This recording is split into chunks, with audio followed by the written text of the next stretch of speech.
this program are those of the hosts, guests, and callers. They are not intended in any way to diagnose, treat, cure, or prevent disease. Welcome to Weight Loss Conversations, brought to you by 3 Health Medical Weight Loss Solutions. Your hosts, Bradley Butterfield, Marlene Sexton, and Brandy Wiltermuth, have over 30 years' experience treating health issues associated with excess body weight. Get ready for an in-depth, honest discussion about weight loss and your health. Be sure to visit our website at 3.health. That's THREE.health. Good morning. Welcome to Weight Loss Conversations with 3 Health Medical Weight Loss Solutions. I'm Brad Butterfield, the Executive Director and a practicing psychotherapist with 3 Health. And with me this morning are Brandy Wiltermuth, nurse practitioner and our medical director at the clinic in 3 Health, and Marlene Sexton, also a practicing psychotherapist and our director of therapy. Morning. This morning we have a special guest, Dr. Doug Wheeler, a psychotherapist who's worked in the Seattle community for over 30 years.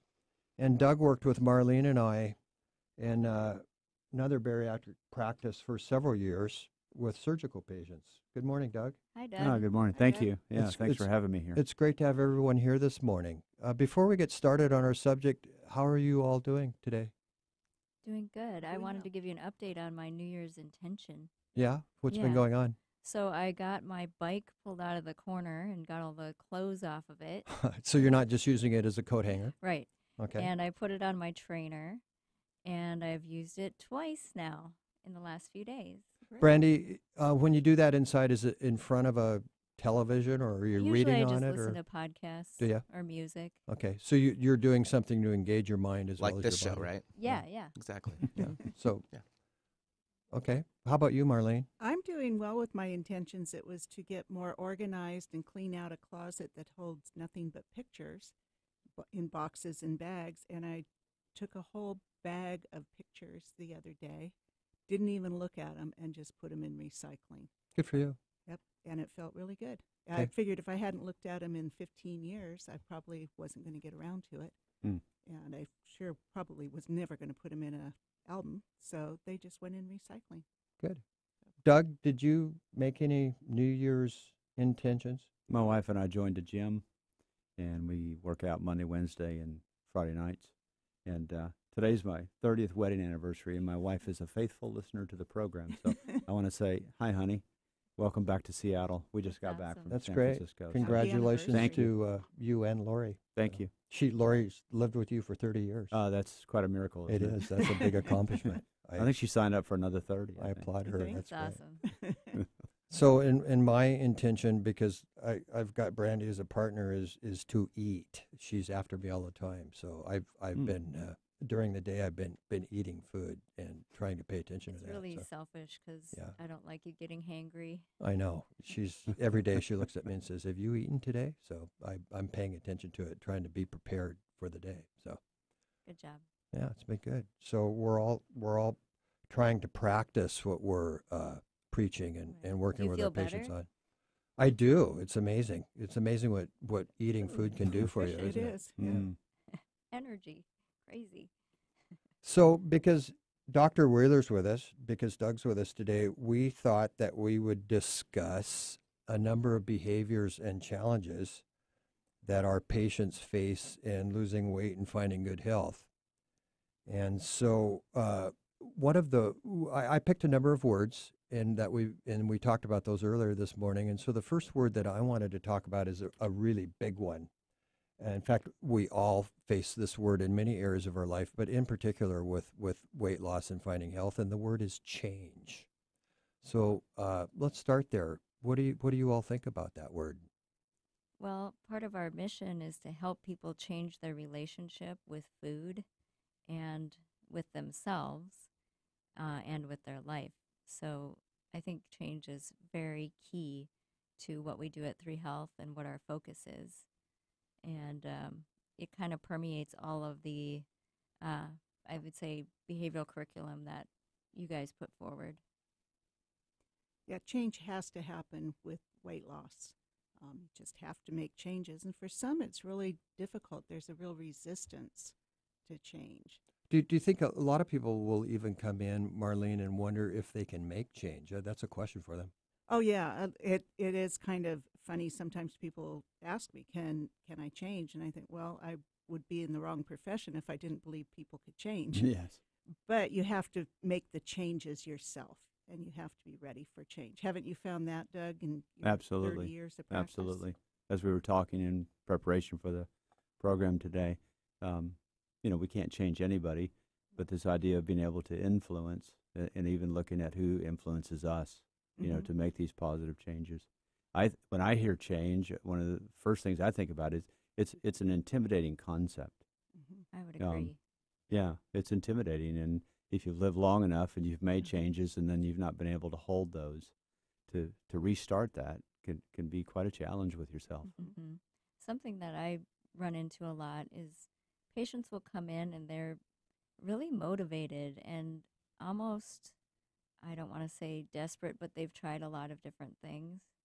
And they say, tell me what to do. I will do it, except I won't give up one thing. And then I'm so glad that I have a team of psychotherapists to address that resistance to change. And a lot of times in the big scheme of things, as far as I'm concerned nutritionally, it probably isn't. It's usually a food or, something. But usually it isn't a deal breaker for me. Nothing is a deal breaker. We can make it work. It's just the idea of they're willing to go just so far. And so glad that you guys help them with the rest of that. A lot of people look at change as kind of an all or nothing thing, and it has to be a sweeping big change to make a difference. So they'll say, as of now, I'm not going to eat sugar anymore. And it really is setting themselves up for failure. So it's addressing small, manageable steps. I always wonder if that's like a little bit of control too. It can be. Yeah. That I'll tell you what I'm going to do. Yeah. Control of that individual. Well, their control over the situation. They're willing to make changes, but holding on one to something thing that I'm not going to give up. Yeah. And I think as a therapist to be able to, in some ways, kind of honor the resistance and even look at what's behind it. And it might be something like they're trying to hold on to something because they feel like they're going to lose so much. And that makes sense to me. And hopefully along the way they would, if it's not helpful, they'd give that up too. Right. But they have to do that, right? That's what we were saying before. Yeah, kind of to explore the resistance, see what this is really about. A lot of times patients do find that their resistance to change isn't really, they're scaring themselves more than necessary. And again, I think that goes back to the all or nothing thinking. I'll never be able to have this again. Well, I don't know of anything that you're never going to be able to do again. And sometimes just looking at that, they can get a different perspective on And so I was thinking too, you've all touched on the idea of perfection and change. Often we have patients that will say, well, when I blow a diet, and we don't like the word diet, but when I blow a diet, I'll quit a diet. And we know that it's not a perfect process of change. It's up and down and back and forth. And Doug, what have you experienced with that process with change and perfection? Oh boy. Please do a show on perfectionism. Yeah. In relationship to change. I think that it seems to be maybe just human nature to, and I'm not even thinking so much about being perfect, but you set out to make a change or changes, and you have goals, and you meet some of them, and then you take a detour away from that, and how to get back on the road, self-talk at that point, just how to own that, I made a mistake. I like what you said earlier, Marlene, about, we scare ourselves and, it's okay to be able to say, I failed at this, I didn't hold to this. Yeah, I tell clients that at 3 Health, with our curriculum for therapy, it really is just a curriculum, but that there is no failure. It's all information, and that, if they get off track, to pay attention to what happened, and then it's just a few steps back on track. And you don't have to wait till Monday morning, next Monday to do it. It can be done immediately. There's so many differences between our patients. I mean, there's a wide variety of kind of personalities and approaches to weight loss. But I think it's pretty fascinating how some people really embrace their challenges that they have along the way, and they learn from them. But many are just so determined to just not vary. And those people really scare me, to be honest, because when they're in their program and they're doing really well losing weight and they're not varying, like say they eat the same thing every day, that I know what's going to happen, right? I can see the other shoe is going to drop. And so they're holding on really tight. Yeah. And they're not allowing themselves to just experience, making a mistake or having something off-plan eating is what we call it. So at 3 Health, we want to provide, Brandy, you're providing the physical, and Marlene, we're providing the emotional support at 3 Health for the process, I guess, and illogical. I mean, it's right. just illogical to think that you're going to pick a plan and stick to it in the environment and in the social situation that we all have. So we have to learn to navigate it.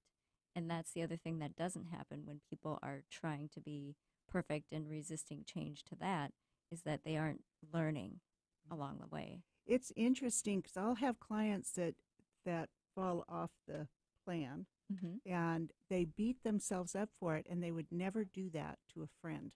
If a friend had a donut, they wouldn't say, well, now you've blown it and you'll never get this right. May as well give up. But yet they'll do it. They'll have that kind of self-talk.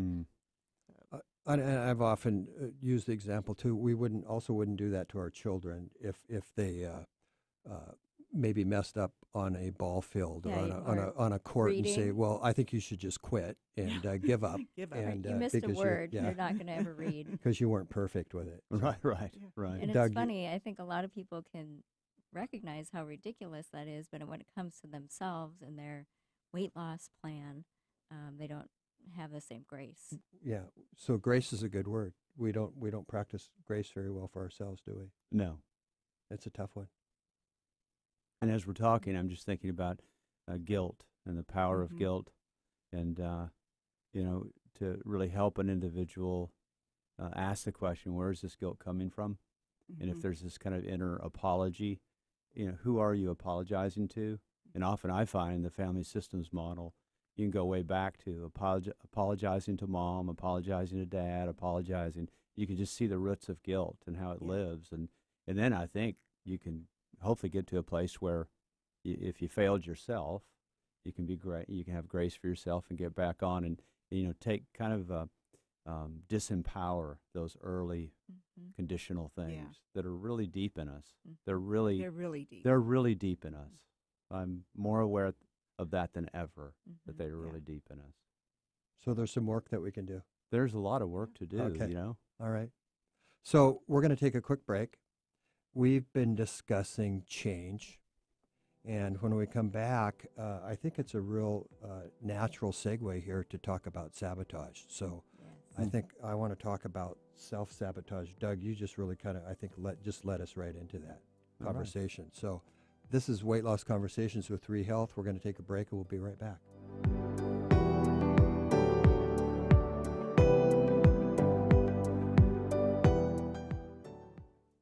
With decades of experience helping patients change their lives, 3 Health Weight Loss Solutions can help you too. At 3 Health, we provide proven and science-based solutions for realistic, achievable, and sustainable results. We're unique, just like you, and the relationships you have with food and yourself. Find out how we treat obesity, depression, high cholesterol, and more. Just give us a call and change your life today. 425-606-0022. Or visit us online at 3.health. That's THREE.health. Hi, we're the Goo Goo Dolls. We're fortunate that our daughters have what they need to grow and learn. But that isn't the case for nearly 13 million kids in the U.S. that struggle with hunger. Childhood hunger is a heartbreaking reality that Feeding America is working to change. Each year, the Feeding America network of food banks rescues billions of pounds of good food that would have gone to waste and provides it to families and children in need. You can help kids in need in your community by visiting feedingamerica.org. Brought to you by Feeding America and the Ad Council. Alternative Talk 1150. We're on your radio at 1150 a.m. We're on your HD radio at 98.9 Channel 3. So many ways to listen. We're on the web at 1150kknw.com, streaming live audio and video as well as MP3 archives of many of our shows. So many ways to listen. And now, we're on your smartphone or tablet. Download our free app in the Apple App Store or Google Play and take Alternative Talk 1150 anywhere you go. So many ways to listen. Like us on Facebook, facebook.com/1150kknw.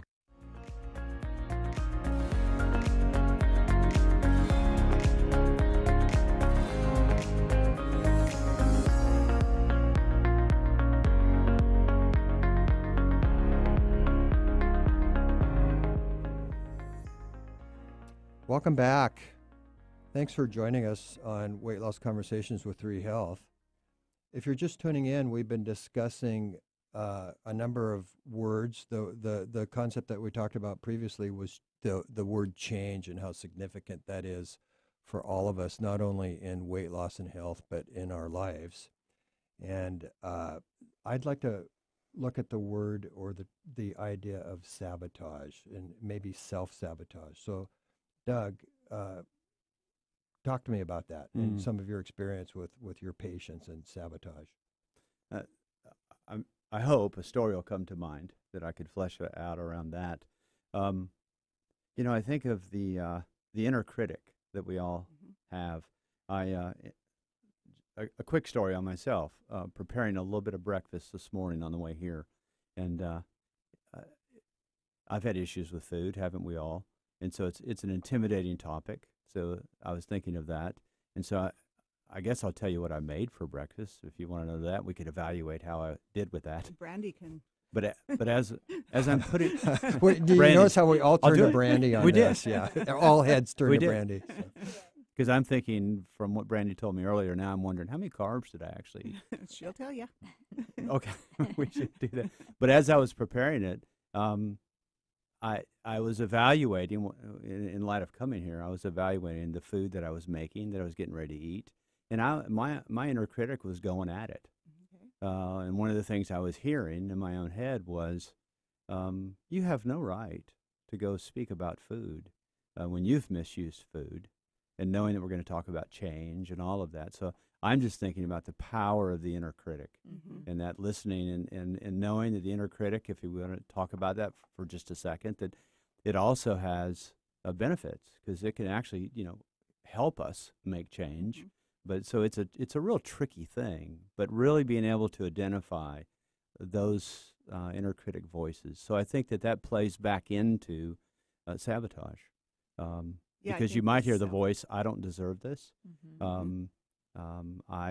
I've never been able to succeed at anything that I told others I would do, and now people know.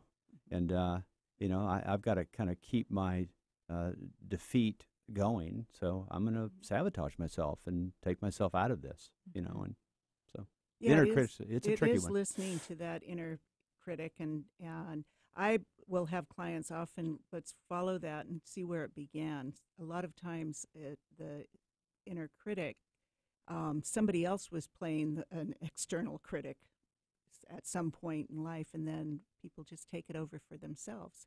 And so they true. become the inner critic. So true. So, and that can be so liberating in therapy. As a therapist, or even as I've been a client many, many, many times, but to be able to realize this is not all my fault. And it's not about fault finding, but it really is about responsibility and being able to say that belonged to somebody else, that influencer, that person. And Doug and Marlene, have you noticed when we are with a patient or a client and they're using words to self-describe, do you ever stop somebody and say, and repeat those words to them and say, are you listening to the way that you're describing yourself and how harsh that can be? Yes, yes. Yeah. And they may even, their eyes may widen, and they're not even maybe aware of the words that they're using to describe Oftentimes themselves, they're how harsh not. they are. They'll And they wouldn't even- use those words with somebody else. No, and sometimes it's even in the small talk. You know, I'm sorry I'm late. I'm such an idiot when it comes to directions. And Or I'm being so stupid. yeah, it will, or people find it's hard to take me seriously, so don't be offended.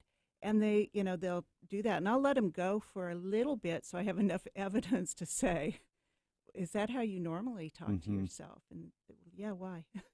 And they're not aware. And thinking of how that plays back into then self-medicating. You push anything down, you beat ourselves up, but we beat ourselves up, and then we're going to do something to feel better, to soothe, and so you eat or whatever you do. But and if you learn to eat or turn to food, if you hurt yourself when you're little and grandma says, would a cookie help? That's going to be your go-to device there. And if you're not aware of it, as a cognitive therapist, I am always looking at what's the thought behind the emotion. So when somebody is saying, I'm such an idiot, they're going to have a negative feeling attached to that. Yes. There's no way to feel good about it. So, yes. Getting them to change that self-talk. Isn't it also they have to be aware of it? Yeah. Like they don't even realize that they're saying these things Right. to themselves. Yeah, and that's one of the reasons at 3 Health that we find it so important to have them sit and talk with us as therapists. Is we gently try to help them be aware of those words and what they're saying. Once in a while, a patient will tell me, yeah, I was going to eat. Actually, I had a patient who was losing weight on my program, and it was in the hospital, and she went to the cafeteria and dished herself up a bunch of oatmeal, which is not the best choice for breakfast, if you're wondering. But then somebody came up to her and said, "What are you doing? You look so good." And she was thinking, well, I'm just going to cheat this one time and have this oatmeal. And that interaction with that other person made her stop and change her breakfast. So she said she heard my voice in her head, which is probably scarier than her own voice, but talking about choices for breakfast. And she was able to recall that. So it changed a little bit of her thinking about food. Yeah, self-awareness is a huge part of success with anything, but especially with weight loss. That self-awareness that what am I saying? What am I doing? And thinking about sabotage and listening to you, Brandy, talk, it's, the people that are surrounding us, the people that we live with, the people that we work with, the people that we play with, how they're affecting our lives in regards to change and, the toxicity of some folks. And well, just the food environment itself. The food environment itself. We make so many decisions every day, and it's, people say they come in, they meet with us, they're very energized and, motivated to go out there and conquer, and within a few hours, they have more decisions about food to face than most, it's just overwhelming. So I can see how it's a challenge for people. And if you go into it with the self-talk that says, I have to be perfect at this, or if I'm going to do it, I need to do it right. And those were messages most of us got growing up. If you're going to do something, do it right. Don't bother if you're going to just mess, if you're not going to take it seriously, don't do it at all. And those are dangerous messages to give ourselves. Boy. It's, I like that idea of grace, personal grace. It's okay. Well, and Brad and Marlene and I, we grew up in a generation of, at least it was in my family, one of the food ethics values was clean your plate. Clean your plate. And we call that the Clean Plate Club. All right. Yeah. So I left a bunch of French fries on the plate last night. Yeah, my wife and I were in San Francisco for our 30th wedding anniversary, and Yeah, I was conflicted about that. I mean, I knew I wanted to, and I didn't want it, but just the idea of, oh my gosh, I mean, Wasting food. It I'm was wasting a food. It's powerful message. so powerful. We're all baby boomers, and so our parents went through. My parents were young during the Depression, and my dad was in Kansas, so you didn't waste food. You couldn't waste food. You couldn't waste it, and then yet I'm born in the 50s, and there's plenty of food around. And that was such a strong rule for him. So we had to sit at the table till it was done, which, of course, taught me to not pay attention to that feeling of being full because it no longer mattered. You ate until it was gone. And that truly is ingrained, isn't it? It really it's in our was. brains. And so we will have an event at our home. And, of course, people bring problematic foods or say problematic desserts and wonderful things to eat that we might not normally have in our home. And we'll ask a patient and say, so it gets left. What do you do with it? And the thought of throwing that away is just more than most of us can handle. Oh, It's my a goodness, strong rule. I'd never throw the rest of the cake out. Yeah. So what do? You're either going to save it and eat it, or give it to someone else to eat. I always say But, it either goes on the waste or it goes in the waste. Yeah. Yeah. Say that again, Brandy. It either goes on the waste Yes. or it goes in the waste. So the WAIST or the WASTE. Yeah. Yes. So. But, it's so ingrained. I was watching a video of me feeding my first grandchild when he was a little guy, and he was pushing away. He was probably 10 months old, and he's pushing away. He doesn't want any more food. And I wanted, for whatever reasons, needed to have him finish that jar of baby food. So I start doing the entertainment thing, the airplane, and got him to take another bite or two. And then he's pushing away again. And then I'm like, well, let's try some bananas then. And it was just after, when I saw the video, which was just a few years ago after I'd worked, I'm like, oh my God, I'm force feeding a kid. And I knew better than that, but it was just, a few more bites and let's finish it all. I never grew up with a shortage of food that, like my parents did. But they ingrained They ingrained it in me. And so, after seeing the video, things changed enormously. So you're taking us once again into our third segment, which is a great segue. We've been talking about self-sabotage. So we're going to take a break, and when we come back, I'd like to take a look at sabotage, continue to look at sabotage, but look at sabotage from others, and this probably will get into family systems quite easily. So this is Weight Loss Conversations with 3 Health. We're going to take a break, and when we come back, we're going to talk about sabotage from others and family systems. We'll be right back.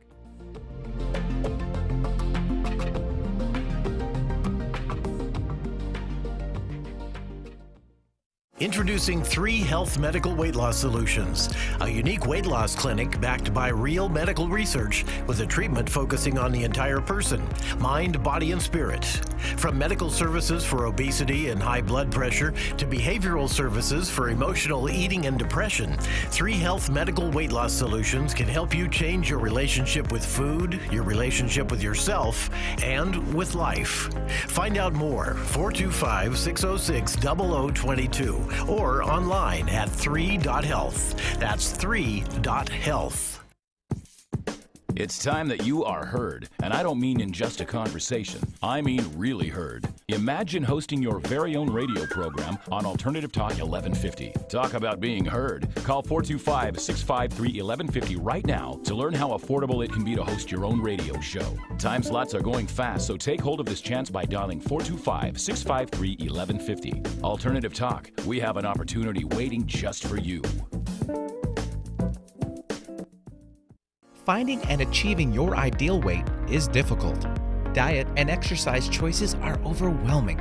Sometimes it's just easier to quit before even starting. Bradley Butterfield, Marlene Sexton, and Brandy Wiltermuth, with a total 30 years treating body weight issues, host a show to tackle myths and promote success. Tune in for Weight Loss Conversations, brought to you by 3 Health Medical Weight Loss Solutions, Mondays at 8 a.m. That's Mondays at 8 a.m. When snowmobiling in an avalanche terrain, make sure everyone has an avalanche beacon, shovel, and probe on their person and knows how to use them. Get training by taking an avalanche course and check the daily avalanche forecast at avalanche.org. Always be aware of local conditions. If you see recent avalanche activity, go ride elsewhere. Most importantly, only one at a time on the slopes, and don't group up in runout zones. Brought to you by the American Council of Snowmobile Associations and the Federal Highway Administration. Giving local voices a chance to shine. Alternative Talk 1150.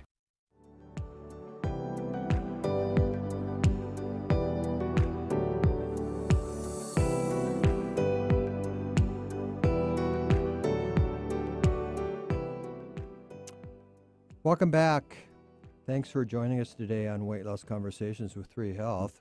If you're just tuning in, we've been discussing some keywords behaviorally that affect us all in our lives, and especially with weight loss and choosing good health. In our first segment, we're talking about change, and in our last segment, we talked about sabotage, self-sabotage, and now I kind of want to move into sabotage from others, or another idea would be family systems and environment. So, Doug, you're our guest today, and you had talked about, when we were planning this morning, about family systems. Mm-hmm. Talk to me a little bit about what you're thinking about family systems and this whole idea of making change.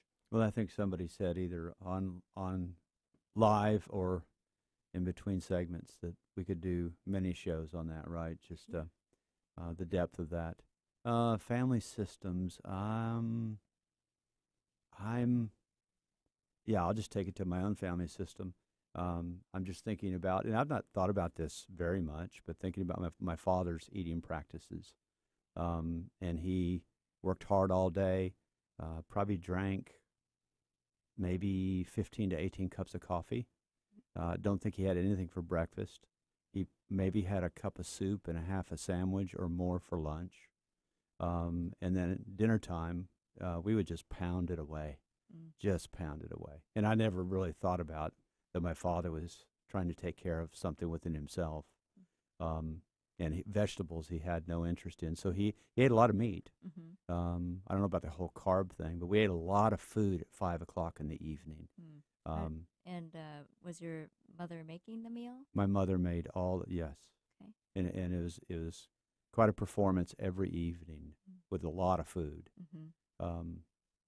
So I think my father modeled that, and I practiced some of that. I don't know how much of that is just inherently what we do after we work hard and we come home and we feel like we need to reward ourselves. And I've often felt some anxiety around if I eat too early, and too early, I'm saying that in my own mind. It might not be too early, but if I eat too early, I have the rest of the evening there in my mind, at least. It's like this whole vacant space of what am I going to do?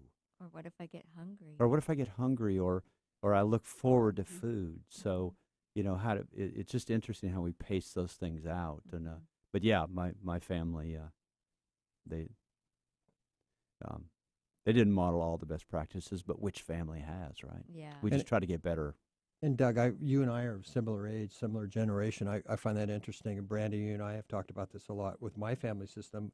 Similarly, my mother made the meals, and we ate every night at 5:30. It was like clockwork. Wow. And my mother baked dessert every single night. So dessert had to be served after every meal. And it's interesting because my brother, my only sibling, was diabetic, and my father was diabetic, and yet my mother still made dessert every night. Wow. With lots and lots, of course, all and sugar. You're a sugar addict. Yeah, and it took its toll. I've struggled with sugar all of my adult life. So family systems definitely played a role in my diet. There's also, what we see modeled and go for, and then there are the rules, the family rules. It's your birthday, so you can have this. Don't be a stick in the mud. We're celebrating. Won't kill you to have another piece of chocolate cake. And so we've got that. And sometimes it goes deep into the relationship, that I don't want to disappoint this person. Oh, isn't that so true? Yeah, I don't want to make them angry. Yeah. Well, and then and I will say on a positive note, we celebrate family, we celebrate community, we celebrate relationship around the table. Yeah. That's not a bad thing. No, and as long as people are left to make their own personal choices, right? That you can still be contributing to the good time, whether you're eating something or not. And a lot of times we feel like I don't want to call attention to myself by not having this. Yeah, very much so. Sometimes there are food pushers. You have to try it. I made this just for somebody you. gets offended if you just say, I don't want any more, or I don't want any of that. Mm-hmm. You know. Well, and we have, and we've heard stories, and I have stories of really overt sabotage where I've had a patient who's worked really, really hard at our program, and a spouse and or children will very deliberately set out as many poor food choices. They will talk about cookies, cakes, candies, and ice creams being set out on coffee tables during TV hours in the evening for overt sabotage. And that's just cruel. Yeah, I mean, I had a patient once whose husband, every 10 pounds that she lost, he'd bring her a box of chocolates to congratulate her. Yeah. Mm-hmm. And we had to work on assertiveness to how does he get to understand that this is not helpful. He wasn't trying to be helpful. He was trying to sabotage her weight loss. Right. And she came to realize that. And it's still her responsibility to say, this isn't working for me. You know, that kind of goes back to the, I guess, the changes that are unexpected that people experience with weight loss. And it's really hard when we meet people, I think, to predict what kinds of things are going to arise, either from relationships with other people or from their relationship with food, and challenging some of those rules and thoughts about food. But it's always a kind of fun process, I think. At least it's fun for me, and dealing with the patients that way.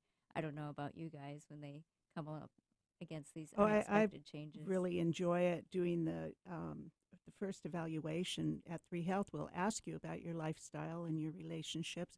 Sometimes you can kind of predict, well, here are going to be some challenges for you. And sometimes it's, totally unexpected change, and I think that's why with our individual programs makes it, people are more successful. They can come in and talk about what happened this week or what's happening this month, and they can recognize other people's reactions when they're prepared for it. Mm-hmm. Oh yeah, they said something like this would happen. When we were all working at the other place with really profound weight loss associated with bariatric surgery, that was one of the givens that we would talk about, that with profound weight loss comes relationship changes. Yeah. Postoperatively. Yeah. And a lot of times they're kind of, there's self-sabotage, but then I remember this patient saying that she went to a baby shower, and there were these beautiful cupcakes, and she was a surgical patient. She was only, I want to say, about 6 months post-op, and she so badly wanted to take part in eating the cupcakes, but she knew if she did, she was going to get sick. So she said that she held this cupcake for hours, trying to decide if she was going to eat it or not. And she would do that in the office, like hold up her hand where she had the cupcake. And I said, well, what did you do finally? And she goes, I finally just threw it away. But she was, for 2 hours, battling herself about what she should do about this cupcake. Was she worried that she might offend the host? Yeah.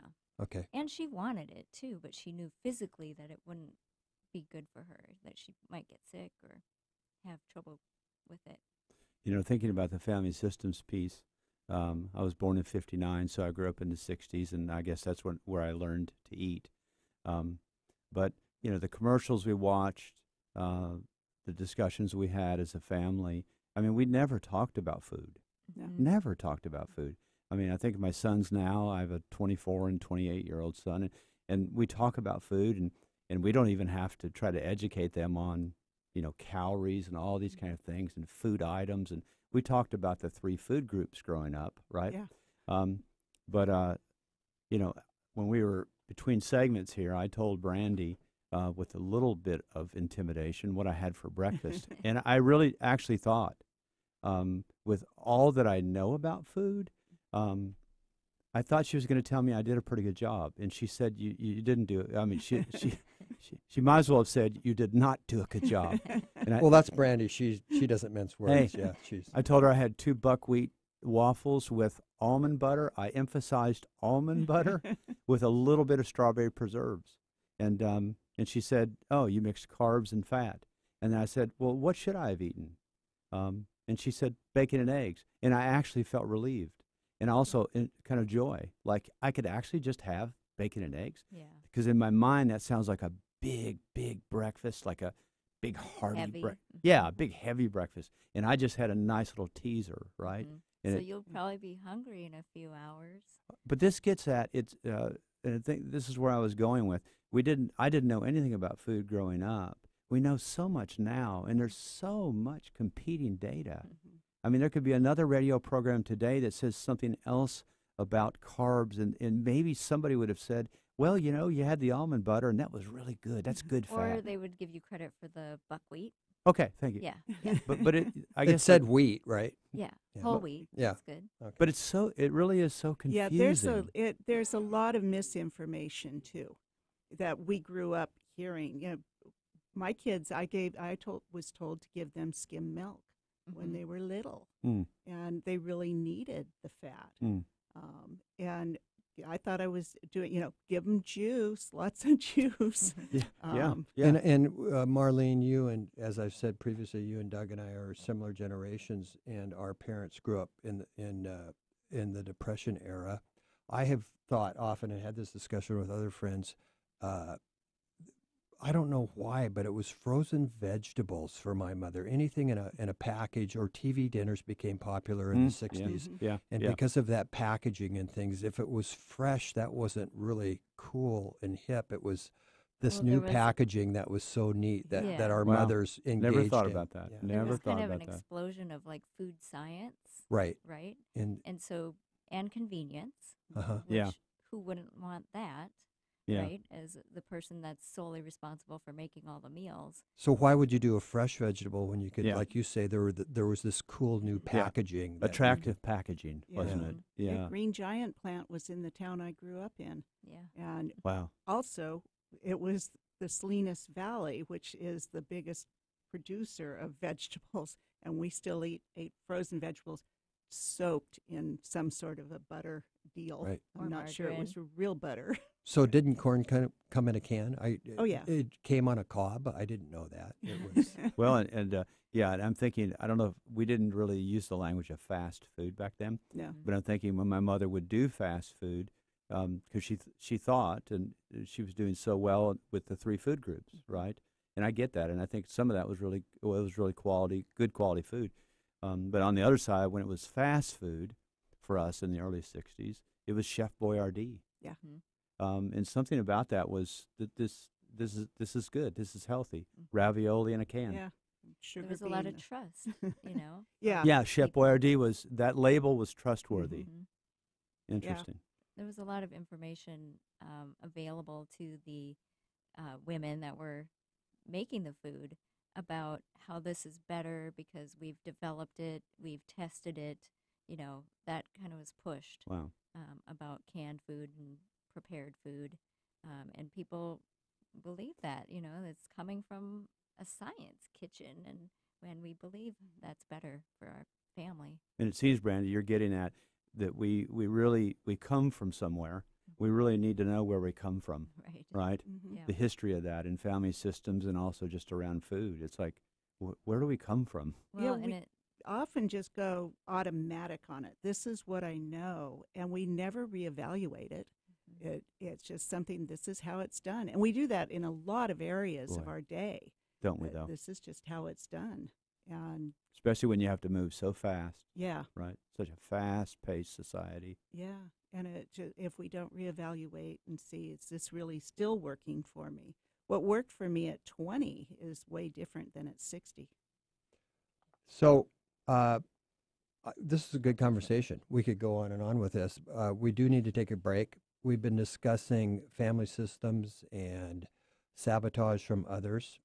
When we come back, we're going to wrap this up a little bit and give you hopefully a takeaway that you can leave with today.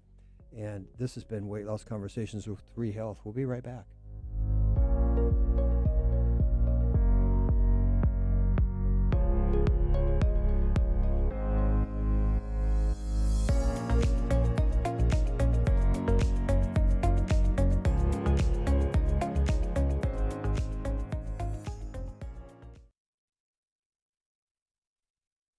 Hey, hon, what you doing with your phone? Taking pictures? No, I'm asking it questions.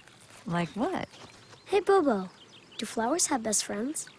I'm sorry. I'm afraid I don't know that. Hey, follow me. I want to show you something. Look, flowers do have best friends. Whoa. Some answers can only be found in nature. Discover the unsearchable. Visit discovertheforest.org to find a trail near you. Brought to you by the United States Forest Service and the Ad Council. With decades of experience helping patients change their lives, 3 Health Weight Loss Solutions can help you too. At 3 Health, we provide proven and science-based solutions for realistic, achievable, and sustainable results. We're unique, just like you, and the relationships you have with food and yourself. Find out how we treat obesity, depression, high cholesterol, and more. Just give us a call and change your life today. 425-606-0022. Or visit us online at 3.health. That's THREE.health. Time is funny. Sometimes it seems fast, and other times slow. When it comes to time slots remaining on Alternative Talk 1150, time is running out. In fact, there are just a few primetime slots available. So if you want to host your own radio program, the time to call 425-653-1150 is right now. Nope, no time for excuses. Dial 425-653-1150 to find out how affordable it can be to host a radio show. Alternative Talk, we have an opportunity waiting just for you. Make us part of your daily routine. Alternative Talk 1150.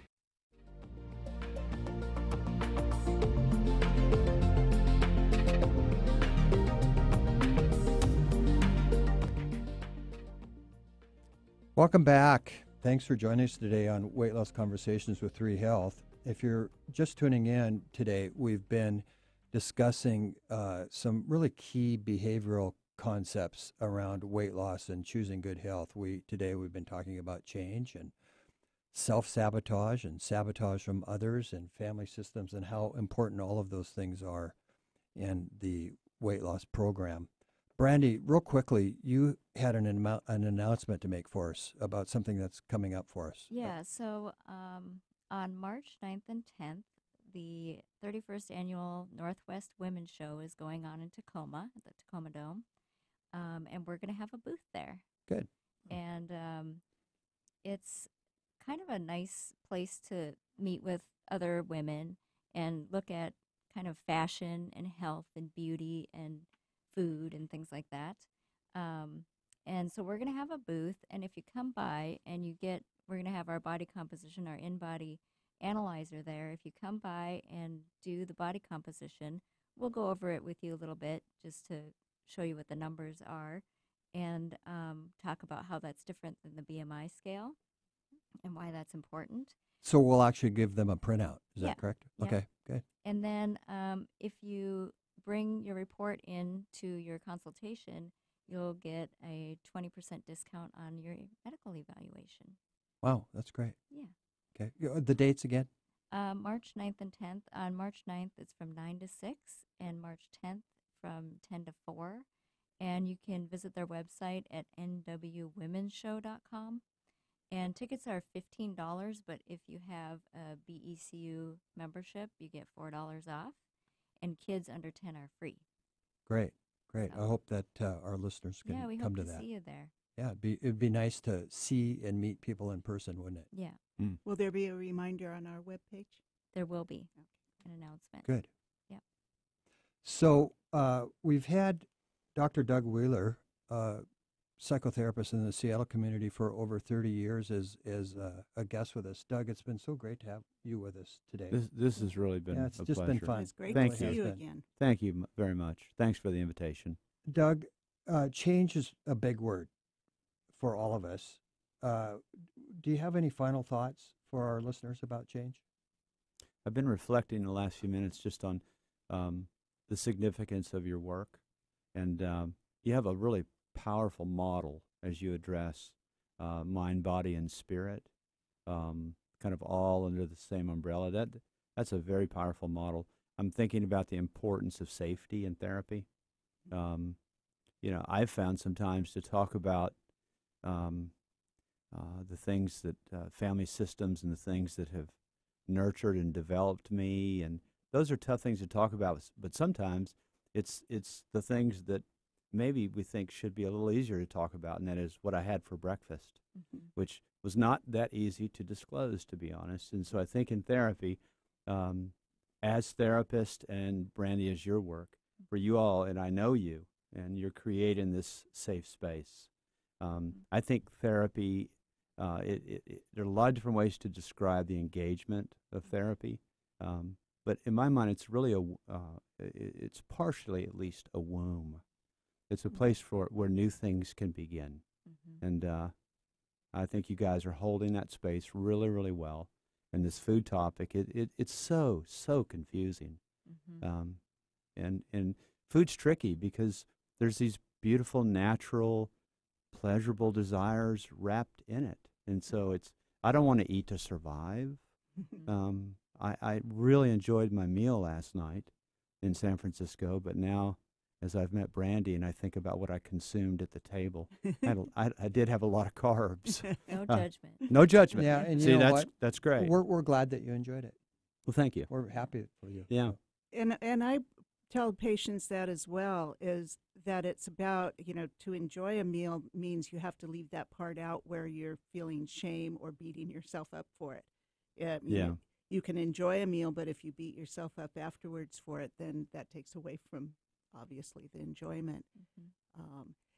It's funny because I'll tell people that are kind of resistant to any therapy that the real definition of therapy for me is change. That's what therapy is all about, is making changes and being aware of the changes. It's just bringing that self-awareness up. What are these rules I'm following? And sometimes you just have to start. Yeah. With our patients, especially when it comes to nutrition. It's not going to be perfect. It can't be. But you just start making small incremental changes and learn some things about the macronutrients, and then look at your environment and gain awareness. And that's really powerful for people. Yeah. And we know that change comes with weight loss, and initially it can be really confronting and scary for a lot of our patients. We know that. I think that's why at 3 Health it's so important that we support our individual patients physically and emotionally as they go through the process. And we really, really embrace that and believe that. Yeah, and I think a real key there is the individual. Yes. Everybody's life is different and has something different to it. And they bring so many different experiences and the way that they've gained weight, and just so many different factors go into it that we really strive to have people tell their stories and understand it, because that really depends, or that's how the treatment plan is developed individually based on how people got there in the first place. And the delightful part of our work is we get to see the change. It's really fun. We love to see the change. It's great. It is really rewarding to watch somebody change. And as a client, experiencing just that, the power of choice, of being able to re-choose or choose again or choose a new way. And I'm also just thinking about, now I'm thinking a lot about what I eat and what I do. But my wife and I have been, when we go out, we did it all weekend in San Francisco. We looked at the amount of food and just said, oh my gosh, I mean, seriously. So we split every item. And it was, that was just, it was really nice for our relationship, the connectedness in that. spending less money, but also just realizing, my goodness, I look at the food that's delivered to me. It's like portion control. But if you were raised to clear the plate. Oh, there we go. Then See, you're in so, trouble. but I'm good if we split food. Yeah. See, I'm good then because Uh-huh. I'll clean that up. Yeah, it is. I mean, that's just. I'm fine with smaller portions. Where I really have to practice some self-talk is leaving food behind. Boy, So, Marlene, I'm right there with you. Yeah, it's like give me a smaller portion, and then I think I've cleaned my plate. Yeah, then you feel really satisfied. Yeah. So, in conclusion, I think that one of the takeaways is that we want people to embrace change, and even though it might be scary and you're not sure what changes you need to make, we can walk you through it step by step. And if you're experiencing some of these issues, send us an email at contact us at 3.health. And that's 3 THREE. Yes. Yeah. It's been a great session, Doug. Thank you. Congratulations on your anniversary today. Thank you. Thanks for joining us. Oh, it's been my pleasure. Have a good week. Bye-bye. Bye. Thanks for listening to Weight Loss Conversations, brought to you by 3 Health Medical Weight Loss Solutions. We love hearing from our audience, so be sure to drop us a note. We so appreciate when you tell family and friends about our program. Also, don't forget that our past programs are found at 1150kknw.com. That's 1150kknw.com. Have a wonderful week and tune in next Monday at 8 a.m. That's 8 a.m. Monday. Be sure to visit our website at 3.health. That's THREE.health.